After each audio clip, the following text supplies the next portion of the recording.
बहुत पहले प्राचीन भारत में एक महान राजा थे। उनका नाम था हरिश्चंद्र। हरिश्चंद्र का नाम सुनते ही लोगों के मन में सत्य और धर्म की छवि उभर आती है।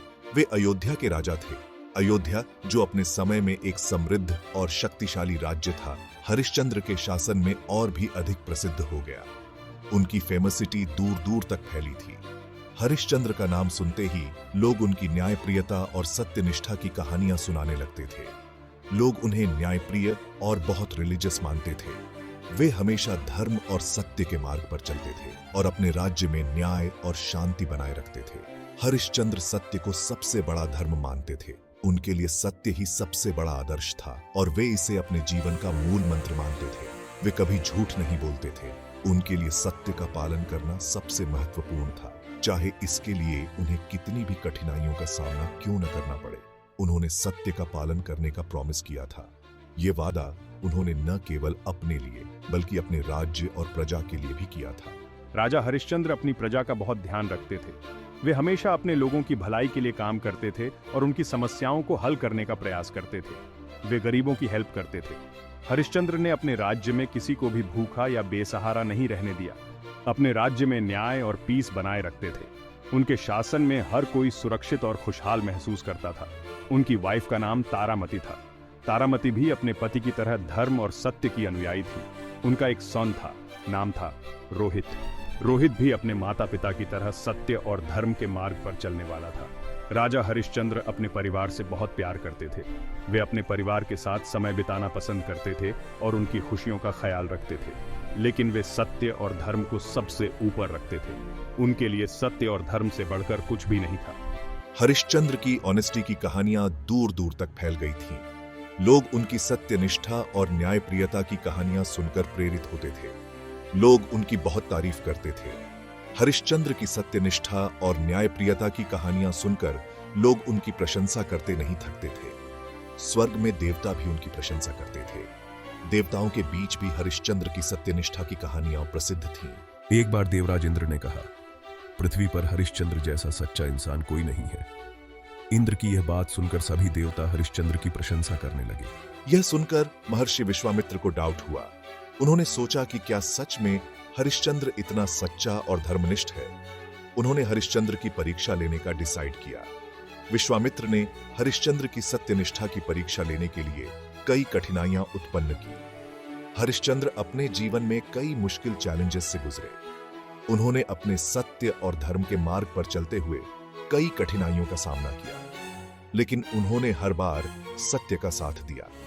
चाहे कितनी भी कठिनाइयां आईं, हरिश्चंद्र ने कभी भी सत्य का मार्ग नहीं छोड़ा। उन्होंने अपना सब कुछ खो दिया, लेकिन सत्य नहीं छोड़ा। हरिश्चंद्र ने अपने राज्य, धन और यहां तक कि अपने परिवार को भी खो दिया, लेकिन सत्य का पालन किया। उनकी कहानी आज भी लोगों को इंस्पायर करती है। हरिश्चंद्र की सत्यनिष्ठा और धर्मप्रियता की कहानियां आज भी लोगों को प्रेरित करती हैं। वे सत्य के प्रतीक बन गए। हरिश्चंद्र का नाम आज भी सत्य और धर्म के प्रतीक के रूप में लिया जाता है। उनका जीवन हमें सिखाता है कि सत्य की राह पर चलना कितना कठिन होता है। हरिश्चंद्र की कहानी हमें यह सिखाती है कि सत्य और धर्म के मार्ग पर चलने के लिए कितनी कठिनाइयों का सामना करना पड़ता है, लेकिन अंत में सत्य की ही जीत होती है। हरिश्चंद्र की कहानी हमें यह सिखाती है कि सत्य और धर्म के मार्ग पर चलने वाले व्यक्ति की अंत में विजय होती है। एक दिन महर्षि विश्वामित्र राजा हरिश्चंद्र के दरबार में आए। उन्होंने राजा से कहा, हे राजन, मैं आपकी ऑनेस्टी का टेस्ट लेना चाहता हूँ। महर्षि, मैं आपकी आज्ञा मानूंगा। मुझे आपका राज्य दान में चाहिए। हरिश्चंद्र ने बिना सोचे समझे हाँ कह दी। उन्होंने अपना पूरा राज्य दान कर दिया।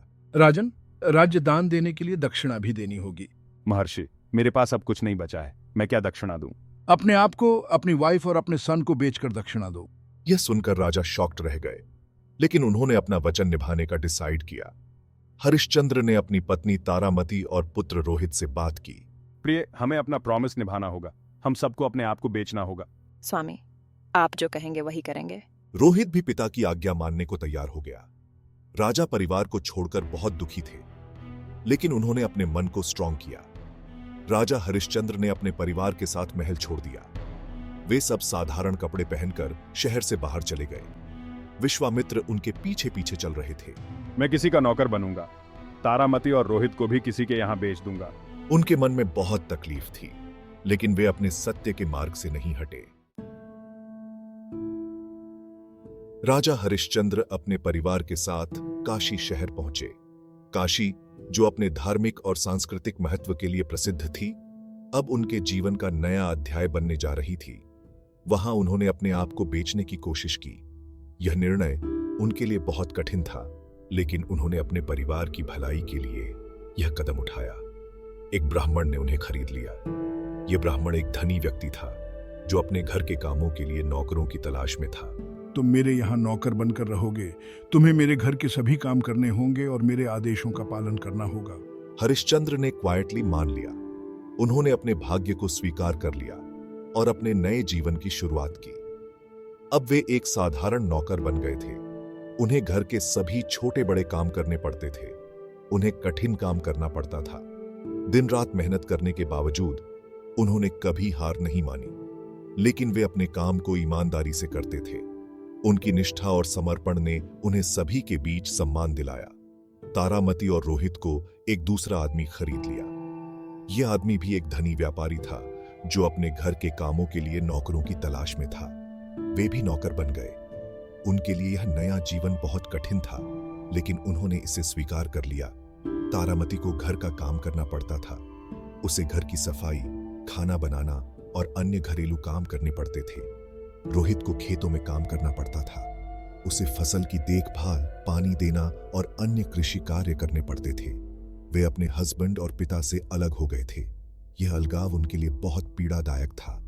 उन्हें बहुत तकलीफ होती थी, लेकिन उन्होंने अपने दुख को सहन किया और अपने कर्तव्यों का पालन किया। लेकिन वे भी अपने काम को करते रहे। उन्होंने कभी हार नहीं मानी और अपने कर्तव्यों का पालन किया। वे जानते थे कि उनका त्याग वेस्ट नहीं जाएगा। उनके मन में हमेशा यह विश्वास था कि एक दिन उनका दुख समाप्त होगा। हरिश्चंद्र अब एक चांडाल के यहाँ काम करने लगे। यह काम समाज में बहुत नीचा माना जाता था। उनका काम श्मशान की देखभाल करना था। उन्हें मृतकों के अंतिम संस्कार की व्यवस्था करनी पड़ती थी। वे मृतकों के अंतिम संस्कार में हेल्प करते थे। यह काम बहुत कठिन और मानसिक रूप से थकाने वाला था। यह काम बहुत कठिन और अपवित्र माना जाता था। समाज के लोग इस काम को करने वालों को नीची नजर से देखते थे, लेकिन हरिश्चंद्र ने इसे भी मान लिया। उन्होंने अपने कर्तव्यों का पालन किया और समाज की परवाह नहीं की। वे अपने काम को पूरी निष्ठा से करते थे। उनकी निष्ठा और समर्पण ने उन्हें सभी के बीच सम्मान दिलाया। उन्होंने कभी शिकायत नहीं की। उन्होंने अपने कर्तव्यों का पालन किया और अपने दुख को सहन किया। दिन बीतते गए। हरिश्चंद्र, तारामती और रोहित अपने अपने कामों में व्यस्त रहे। हरिश्चंद्र, तारामती और रोहित अपने अपने कामों में बिजी रहे। वे अपने कर्तव्यों का पालन करते रहे और अपने दुख को सहन करते रहे। वे एक दूसरे से मिल नहीं पाते थे। यह अलगाव उनके लिए बहुत पीड़ादायक था, लेकिन उन्होंने इसे सहन किया। लेकिन उनके मन में उम्मीद थी। वे जानते थे कि एक दिन उनका दुख समाप्त होगा और वे फिर से एक साथ होंगे। वे जानते थे कि एक दिन उनका दुख दूर होगा। उनके मन में हमेशा यह विश्वास था कि भगवान उनकी मदद करेंगे। हरिश्चंद्र हर रोज प्रार्थना करते थे। वे भगवान से शक्ति और धैर्य की प्रार्थना करते थे। हे भगवान, हमें शक्ति दो। हमें इस कठिन समय में धैर्य और साहस दो। हम अपने धर्म का पालन कर सकें। हमें इस कठिन समय में सही मार्ग दिखाओ। उनका विश्वास कभी कम नहीं हुआ। उन्होंने हमेशा भगवान पर विश्वास रखा और अपने कर्तव्यों का पालन किया। उनके त्याग और समर्पण ने उन्हें सभी के बीच सम्मान दिलाया। हरिश्चंद्र के जीवन में अब बहुत डिफिकल्टीज आ गई थीं। पहले वे एक राजा थे जिनके पास सब कुछ था, धन, वैभव और सम्मान। लेकिन अब वे एक साधारण नौकर बन गए थे। यह परिवर्तन उनके लिए बहुत ही कठिन था, लेकिन उन्होंने इसे स्वीकार किया। वे जो पहले राजा थे, अब एक साधारण नौकर बन गए थे। उन्हें अपने पुराने जीवन की यादें बहुत सताती थीं, लेकिन उन्होंने कभी हार नहीं मानी। वे जानते थे कि यह उनकी परीक्षा का समय है। उन्हें दिन रात कड़ी मेहनत करनी पड़ती थी। पहले जहां वे आदेश देते थे, अब उन्हें आदेश मानने पड़ते थे। यह उनके लिए एक बहुत बड़ा बदलाव था, लेकिन उन्होंने इसे सहर्ष स्वीकार किया। श्मशान में काम करना बहुत कठिन था। वहां की एनवायरनमेंट बहुत ही डरावनी और खतरनाक थी। हरिश्चंद्र को वहां की स्मेल और नजारा बहुत डरावना लगता था, लेकिन उन्होंने कभी शिकायत नहीं की। वहां की स्मेल और नजारा बहुत डरावना था। हरिश्चंद्र को वहां काम करते हुए कई बार डर लगता था, लेकिन उन्होंने अपने मन को मजबूत रखा और अपने कर्तव्यों का पालन किया, लेकिन हरिश्चंद्र ने कभी शिकायत नहीं की। वे जानते थे कि यह उनकी परीक्षा का समय है और उन्हें इसे पार करना है। उन्होंने अपने काम को पूरी ईमानदारी से किया और कभी हार नहीं मानी। वे अपने काम को पूरी ईमानदारी से करते थे। हरिश्चंद्र ने अपने कर्तव्यों का पालन करते हुए कभी भी अपने धर्म को नहीं छोड़ा। वे जानते थे कि सत्य की राह कठिन होती है, लेकिन अंत में सत्य की ही जीत होती है। तारामती की कंडीशन भी बहुत खराब थी। वे जो पहले रानी थीं, अब एक दासी बन गई थीं। उन्हें भी अपने पुराने जीवन की बहुत याद आती थी, लेकिन उन्होंने भी कभी हार नहीं मानी। वे जो पहले रानी थीं, अब एक दासी बन गई थीं। उन्हें घर का सारा काम करना पड़ता था। पहले जहां वे आदेश देती थीं, अब उन्हें आदेश मानने पड़ते थे। यह उनके लिए बहुत ही कठिन था। उन्हें घर का सारा काम करना पड़ता था। पहले जहां वे आराम से रहती थीं, अब उन्हें दिन रात काम करना पड़ता था। लेकिन उन्होंने कभी शिकायत नहीं की और अपने कर्तव्यों का पालन किया। उनके मालिक बहुत कठोर थे। वे उन्हें कभी आराम नहीं करने देते थे। तारामती को अपने मालिकों के अत्याचार सहने पड़ते थे, लेकिन उन्होंने कभी हार नहीं मानी। वे उन्हें कभी आराम नहीं करने देते थे। तारामती को दिन रात काम करना पड़ता था, लेकिन उन्होंने कभी शिकायत नहीं की। वे अपने कर्तव्यों का पालन करती रहीं। तारामती को अपने हस्बैंड और सन की याद आती थी। वे अपने परिवार को बहुत याद करती थीं, लेकिन उन्होंने अपने कर्तव्यों का पालन करते हुए कभी हार नहीं मानी। लेकिन वे भी अपने कर्तव्य से नहीं हटी। उन्होंने अपने कर्तव्यों का पालन करते हुए कभी भी अपने धर्म को नहीं छोड़ा। वे जानती थीं कि सत्य की राह कठिन होती है, लेकिन अंत में सत्य की ही जीत होती है। वे अपने काम को पूरी ईमानदारी से करती रहीं। तारामती ने अपने कर्तव्यों का पालन करते हुए कभी भी अपने धर्म को नहीं छोड़ा। वे जानती थीं कि सत्य की राह कठिन होती है, लेकिन अंत में सत्य की ही जीत होती है। रोहित की कंडीशन सबसे खराब थी। वह अभी बच्चा था। उसे अपने माता पिता की बहुत याद आती थी, लेकिन उसने भी कभी हार नहीं मानी। उसे खेतों में कड़ी मेहनत करनी पड़ती थी। पहले जहां वह खेलता था, अब उसे काम करना पड़ता था। यह उसके लिए बहुत ही कठिन था, लेकिन उसने कभी हार नहीं मानी। उसके मालिक उस पर बहुत अत्याचार करते थे।